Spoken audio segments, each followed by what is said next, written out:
Ada kisah yang lain. Seorang anak muda di Damaskus mendatangi sebuah masjid. Ini kisah di zaman tabi'in juga. Masjid itu kebetulan ada seorang syekh, ulama besar, tidak disebutkan namanya dalam kisah ini, tapi ini kisah nyata, yang sedang mengajar dan menjadi imam di sebuah masjid. Namanya Masjid At-Taubah, sampai hari ini masih ada masjidnya, subhanallah, dari zaman tabi'in. Di situ ada seorang syekh ulama besar lagi jadi imam, kemudian ada satu anak muda datang dari luar kota Damaskus, lalu dia masuk ke rumah masjid itu lalu mengatakan kepada syekh ini, "Syekh, saya ingin belajar agama, tapi saya orang miskin, nggak punya apa-apa. Boleh nggak saya tinggal bersama anda di masjid ini sambil belajar? Artinya, ya saya hidup ikut dengan anda gitu." Kata syekhnya, "Silahkan, tapi kamu harus tahu, hidup saya pas-pasan. Artinya, mengertilah apa yang saya makan, apa yang saya minum. Ya hidup sama saya, bantu bersihin masjid, baru sambil belajar." Anak muda bilang, "Baiklah." Yang terjadi apa jemaah sekalian rahimakumullah? Anak muda ini cerita, setelah 2 bulan saya tinggal dengan syekh saya baru tahu syekh saya ini orangnya sangat zuhud. Luar biasa urusan akhiratnya gitu. Sampai-sampai karena zuhudnya, kalau tidak ada makanan, tidak pernah minta sama orang dan puasa. Pokoknya puasa terus sampai ada makanannya. Gitu kan? Dia bilang, kebetulan hari ini, waktu dia cerita tentang kisah ini, sudah 3 hari kami nggak punya makanan. Sahurnya hanya dengan kurma sebutir, air segelas. Buka puasa juga sama. Hanya sebutir kurma dengan air. Ini sudah hari ketiga puasa. Syekh saya masih kuat. Saya sudah nggak kuat, kata anak muda ini. Saking laparnya saya bungkukkan pundak saya tekan perut saya agar laparnya berkurang. Saya tidak bisa tangkap lagi apa yang sedang disampaikan oleh guru saya waktu pengajian karena laparnya. Tiba-tiba pada saat itu syaitan datang dan membisikkan kepada saya godaan. Dia mengatakan, "Wahai anak muda, sekarang sudah halal buat kamu untuk mencuri sepiring makanan atau sepotong roti. Kalau tidak kau akan mati, syekhmu nggak punya makanan." Dia bilang, sementara saya sangat lapar, berkecamuk godaan tersebut lalu saya terpengaruh. Kemudian saya niat ingin mencuri makanan. Zaman dulu kebetulan dinding-dinding rumah orang itu terbuat dari batang-batang kurma yang ditebas atasnya, ditebas akarnya, ditancap di tanah. Jadi tembok. Dan zaman dulu juga masjid sama rumah orang dempet-dempet semua. Nggak ada jarak kayak kita sekarang ada pagar sendiri gitu kan. Dia manjat ingin mencuri makanan di rumah yang sebelah masjid.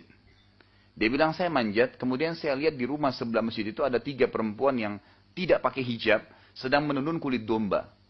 Lalu saya tahu bahwasanya melihat mereka, karena bukan mahram adalah haram, saya alihkan pandangan saya. Dan memang targetnya mencari makanan. Lalu dia pindah ke rumah yang kedua. Dia bilang, saya pindah ke rumah kedua, saya lihat dari atas atap tidak ada orangnya dan ada bau masakan yang wangi. Karena laparnya saya turun masuk ke rumah tersebut, lalu saya menuju ke dapur. Begitu saya masuk ke dapur, saya temukan ada sebuah panci yang lagi dimasak dengan kayu bakar dan ada air di dalamnya. Saya buka pancinya, saya dapatkan ada 2 buah terong yang sudah matang. Lalu karena laparnya, saya ambil terong tersebut, lalu saya makan.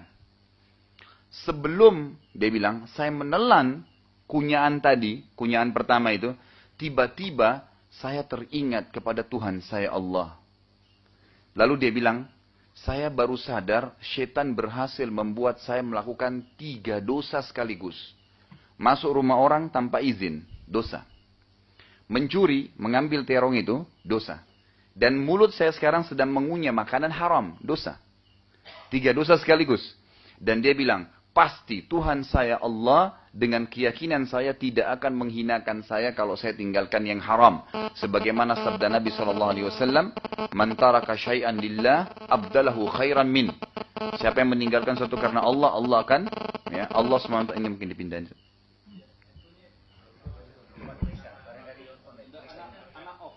Ya. Baik, enggak, asal tidak diarahkan ke sini, insya Allah enggak apa-apa. Akhirnya dia mengatakan, kalau saya meninggalkan sesuatu karena Allah, sebagaimana Nabi SAW tadi katakan, siapa yang meninggalkan sesuatu karena Allah, Allah akan gantikan yang lebih baik untuknya. Lalu dia lempar, saudaraku sekalian, gumpalan terong yang tadi dia sudah kunyah. Sebelum ditelan, dilempar ke tanah. Lalu dia bilang, Allah tidak akan membuat saya mati kelaparan karena saya meninggalkan yang haram. Lalu dia kembali ke masjid. Waktu dia kembali ke masjid, syekhnya masih menyampaikan pengajian. Ini kisah nyata ya. Kemudian dia duduk, dia bilang, saya tidak bisa konsentrasi. Apa yang dibahas itu tidak bisa nangkap karena laparnya. Setelah bubar pengajian, syekh saya tinggal sendiri di kursinya. Saya duduk juga di situ. Dan ada satu kakek tua di pinggir pintu masjid. Tiba-tiba ada seorang wanita pakai cadar masuk ke masjid mendekati syekh saya dan berbicara. Tapi saya tidak tangkap apa yang sedang dibicarakan. Setelah bicara, syekh saya tadinya tundukkan kepala lalu mengangkat kepalanya menuju matanya ke arah saya. Kemudian memanggil saya, mengatakan kesinilah muridku. Lalu mendekatlah muridnya ini, anak muda tadi ini. Kemudian syekhnya tanya, apa kau sudah menikah? Kata muridnya belum. Lalu ditanya oleh syekhnya, apa kau ingin menikah? Kata muridnya, pertama dia diam. Yang kedua kali ditanya diam. Yang ketiga kali ditanya dia diam. Yang keempat kali baru dia bilang, Syekh, Anda tahu hidup saya bergantung setelah Allah SWT kepada Anda. Apa yang Anda makan, saya makan. Anda minum, Anda minum. Saya minum gitu kan. Bagaimana saya bisa menghidupi istri saya nanti? Kata syekhnya, di sebelah kamu wanita yang bercadar ini, baru saja selesai masa iddah meninggal suaminya. 4 bulan 10 hari. Dan dia ditinggalkan harta yang cukup oleh suaminya. Dan dia masih muda takut fitnah. Dia minta kepada saya mencarikan jodoh untuknya. Apa kau bersedia? Dia bilang iya. Tanya perempuan, iya. Disuruh panggil walinya perempuan tersebut. Kebetulan kakek tua yang di pinggir pintu masjid tadi dipanggil. Dikeluarkan oleh syekhnya sebuah kendi dari kamarnya. Jadikan sebagai mahar. Datang 2 saksi akad nikah. Setelah akad nikah, ini kejadian yang luar biasa gitu. Kata syekhnya, ini sekejap ya terjadi. Pulanglah ke rumah istrimu. Silakan, sudah menikah, silakan pulang ke rumah istrimu. Dia pulanglah. Istrinya sama dia gandengan tangan keluar dari masjid. Rumah pertama tadi yang dia manjat dilewatin. Rumah kedua yang dia masuk mencuri, istrinya berhenti. Lalu istrinya buka pintu mengatakan, suamiku ini rumah kita, silakan masuk. Rumah yang tadi dia mencuri, terong. Apa yang terjadi? Waktu dia masuk dia bingung lihat. Diperhatikan kembali atapnya, benar gak rumah tadi yang saya curi? Tapi ini cuma 2 rumah dari masjid gitu kan. Udah selesai duduk, istrinya tanya. Tadi saya dengar, kata istrinya, kalimat pertama di rumah. Tadi saya dengar, kepada Anda bilang pada guru Anda, bahwa Anda belum makan 3 hari. Gitu kan? Dan tidak ada makanan yang bisa diberikan kepada istri. Apa Anda mau makan? Kata suaminya, iya. Istrinya masuk ke dapur, ditemukan apa? Panci yang terbuka, terong yang tergigit. Spontan perempuan ini bilang, siapa yang makan terong saya? Gitu kan? Tiba-tiba. Lalu laki-laki itu, suaminya yang tadi jadi inti bahasan kita, manggil istrinya. Mengatakan, sini istriku, demi Allah begini ceritanya. Ini kronologisnya. Saya lapar, saya manjak tembok, saya turun dan saya gigit. Dan demi Allah, saya tinggalkan gumpalan makanan terong tadi itu padahal saya sangat lapar. Dan saya lempar di tanah dapurmu. Belum kering, kita sudah menikah. Lalu kata perempuan ini, dan saya sering sampaikan dalam pengajian di Jakarta. Kalau semua perempuan begini imannya luar biasa.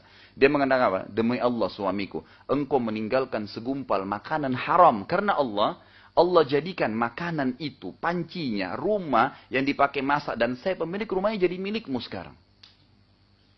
Allah Azza wa Jal menggantikan apa yang dia tinggalkan karena haram tadi. Itu dengan semuanya. Bukan cuma dihilangkan laparnya. Dikasih terongnya, pancinya, rumahnya, pemilik rumahnya jadi hak dia.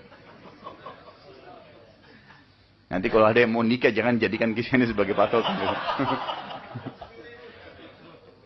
Tapi ini contoh. Orang yang menjaga hubungan dengan Allah Azza wa Jalla berbeda.